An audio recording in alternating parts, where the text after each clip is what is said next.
Dooms बीच का रहस्य। Dooms सूरत शहर से कुछ ही दूर अरब सागर के किनारे एक ऐसा तट है जिसकी रेत का रंग काला है। इसे डूम्स बीच कहते हैं। दिन के उजाले में ये तट किसी भी अन्य समुद्र तट जैसा ही दिखता है। परिवारों की हंसी, ठेलों पर बिकने वाले भुट्टे और लहरों का मधुर संगीत।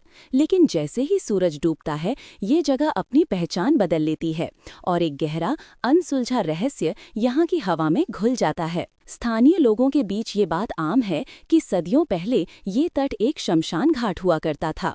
अनगिनत शवों का दाह संस्कार यहीं की काली रेत पर हुआ है और माना जाता है कि जिनकी आत्माओं को मुक्ति नहीं मिली, वे आज भी यहाँ भटकती हैं। यही कारण है कि सूर्यास्त के बाद कोई भी स्थानीय व्यक्ति यहाँ रुकने की हिम्मत नहीं करता। कहानी है विक्रम और आर्यन की, जो कॉलेज के दोस्त थे। आर्यन तर्कवादी था, हर बात को विज्ञान की कसौटी पर कसता था। विक्रम थोड़ा डरपोक था, लेकिन दोस्तों के सामने अपनी बहादुरी का दिखावा करता था। एक दिन शाम के वक्त आर्यन ने विक्रम को चुनौती दी, तुम हमेशा भूतों की कहानियों से डरते हो, आज रात हम डूम्स बीच पर रुकेंगे और इस अंधविश्वास को तोड़ेंगे। विक्रम के माथे पर पसीना आ गया, लेकिन अपनी शान बचाने के लिए वो मना नहीं कर सका। ठीक है, कौन कहता है कि मैं डरता हूँ, देखते हैं वहाँ क्या होता है। रात 11 बजे दोनों दोस्त बीच पर पहुंचे। काली रेत पर चांद की हल्की रोशनी बिखरी हुई थी।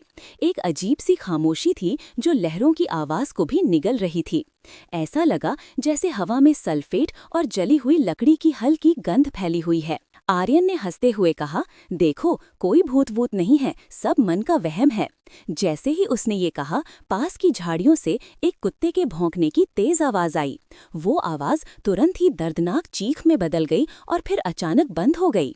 विक्रम का रंग उड़ गया। आर्यन, ये क्या था?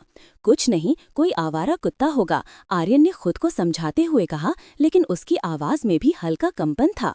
फिर उन्हें अपने ठीक पीछे रेत पर नंगे पैरों के चलने की आवाज सुनाई दी। आवाज ऐसी थी जैसे कोई धीरे धीरे उनके नजदीक आ रहा हो। दोनों ने एक साथ पीछे मुड़कर देखा। वहां कोई नहीं था, बस दूर तक फैली काली वीरान रेत थी। विक्रम ने फुसफुसाते हुए कहा, हमें चलना चाहिए। आर्यन ने घड़ी देखी, रात के ठीक 3 बज रहे थे।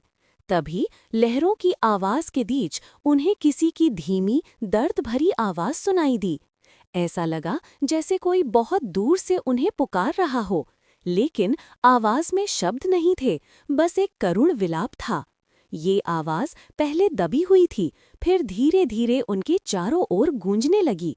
उन्हें महसूस हुआ कि कोई अदृश्य शक्ति उन्हें बीच के गहरे अंधेरे की ओर खींच रही है।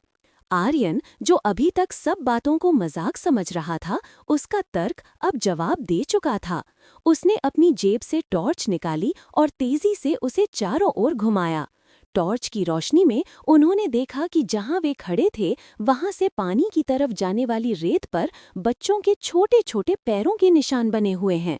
निशान थे, पर उन निशानों को बनाने वाला कोई नहीं था। ये देखते ही उनकी हिम्मत जवाब दे गई। वे दोनों अपनी जान बचाकर पीछे मुड़े बिना चीखते हुए बीच से भागे। अगले दिन कॉलेज में किसी ने भी उन्हें उनकी उस रात की बहादुरी के लिए नहीं छेड़ा। डूम्स बीच के बारे में वे अब कुछ नहीं कहते थे, लेकिन उनकी आंखें उस रात की अनदेखी, अनजानी दहशत को बयां कर रही थीं। वे समझ चुके थे कि दुनिया में हर बात का जवाब विज्ञान के पास नहीं होता। कुछ रहस्य ऐसे भी होते हैं जिन्हें बस महसूस किया जा सकता है, और उन्हें छेड़ने का अंजाम डरावना हो सकता है। क्या आप डूम्स बीच से जुड़ी कोई और डरावनी या दिलचस्प कहानी सुनना चाहेंगे?